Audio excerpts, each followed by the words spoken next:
Most of us have experienced feeling overloaded and burnt out because we say yes to too many things at work. Now, for women, that problem seems to be more pronounced. And the real question is, how do we say no? And more importantly, what kind of impact does it have when we keep saying yes to things we might not even really want to do, but more importantly, doesn't actually lead to career advancements or promotions?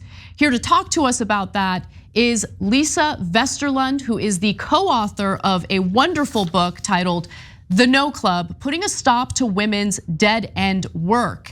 She co-wrote the book along with Linda Babcock, Brenda Preiser, and Lori Weingart. And I'm really looking forward to talking to you about this, Lisa. Thank you so much for joining us. Thank you so much for having me on the show.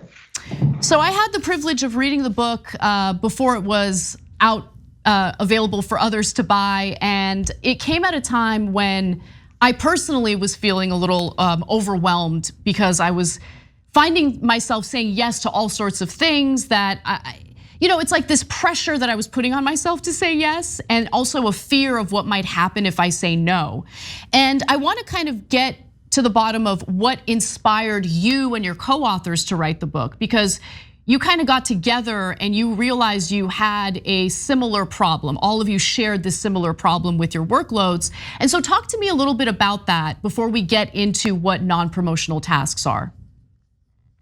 So about 12 years ago, I and a group of my friends, we all realized that we were sort of stuck at the same problem. We were all overloaded with assignments and working really, really hard and feeling like our careers sort of had stalled. So we started to meet and we formed what we called the No Club.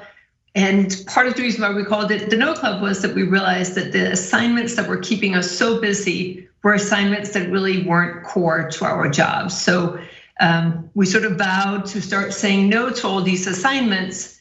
And the beginning of this club that we had was really focused on how do we say no to things? How do we get our workloads under control?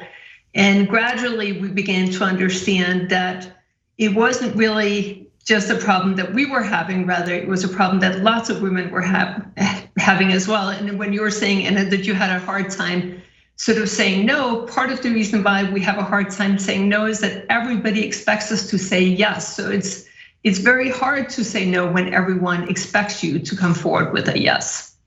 Yeah, that's a good point, and I think that's true. But there's also a fear of what the consequences of saying no might be. Is that something that you explored in your book? So did you find that workers, and I know that this is more focused on women, although I think men can get a lot out of this book as well. Did they feel that, maybe if I say no, that could actually lead to retaliation, even if the work I'm being asked to do is not part of my core responsibilities?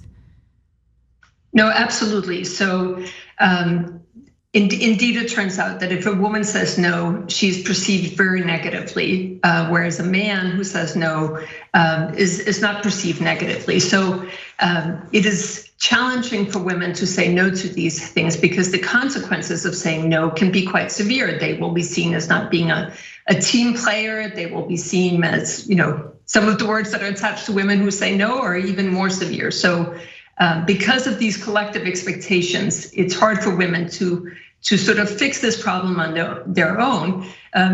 We tend to think that women are taking on all this work because they like it or because they're really good at it. But what we're finding is really that these expectations that we all hold of them is what pushes them into this bind where they have to take on the work that really isn't rewarded and isn't recognized by the organizations that they work for. So let's get to the nature of that work and kind of define it. So it's been dubbed in the book as non-promotional tasks. And you kind of gave a brief definition of what that means, tasks that aren't really related to what your core duties or your job description entails. But can you give some examples of that to kind of help people understand what you mean? Yeah, so what we mean by non-promotable tasks are tasks that are important to the organizations, but doesn't help advance your career. So you could think of it as work that sort of helps out other employees in the organizations. It could be helping if somebody's sick, it could help with onboarding a new employee. It could, be taking notes at a meeting.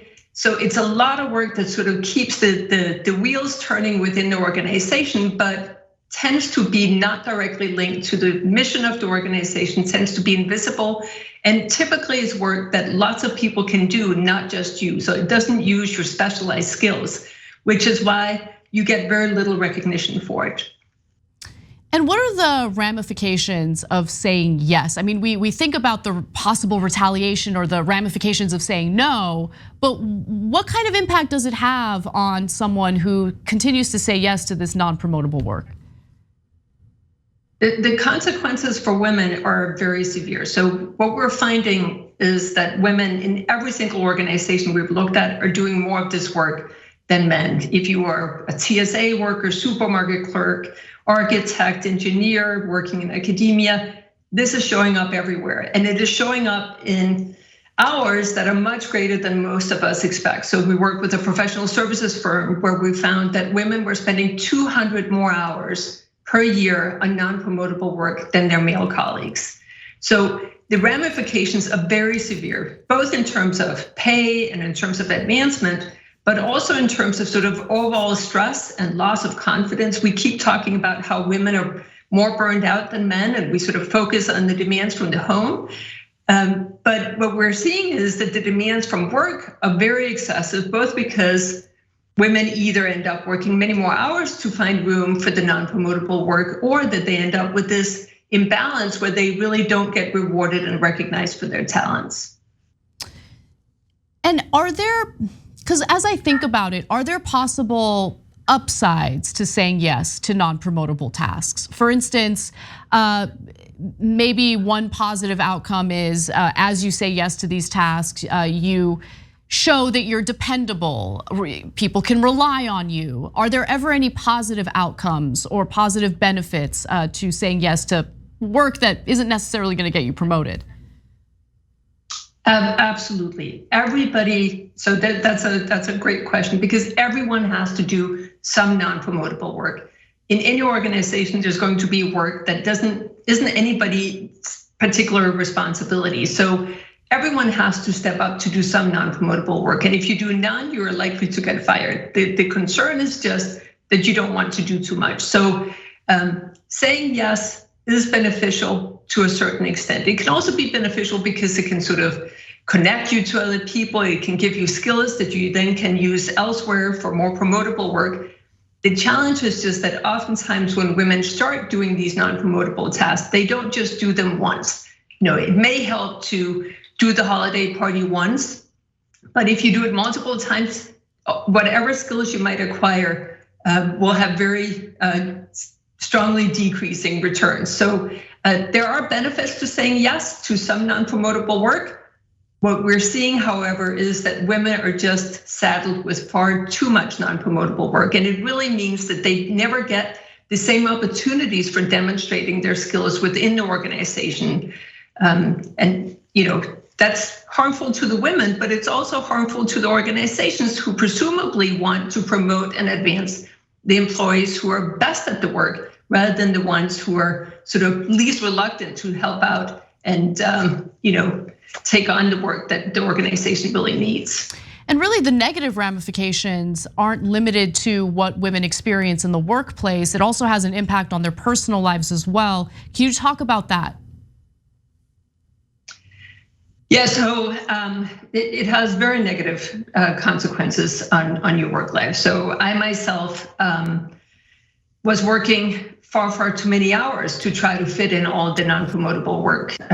When we started the club, I had young children, and I wanted to be a mother and a professional at the same time. But the non-promotable assignments I was getting really meant that the only way I could fit in all the work that I had to do was to get up really early in the morning, work really late at night, and regrettably, it took a serious toll on my health because I was working so hard to keep up with all the demands on my time. And I think my employer would have been better off if some of all the non-promotable work that I was doing had been distributed more equally across the employees in the organization.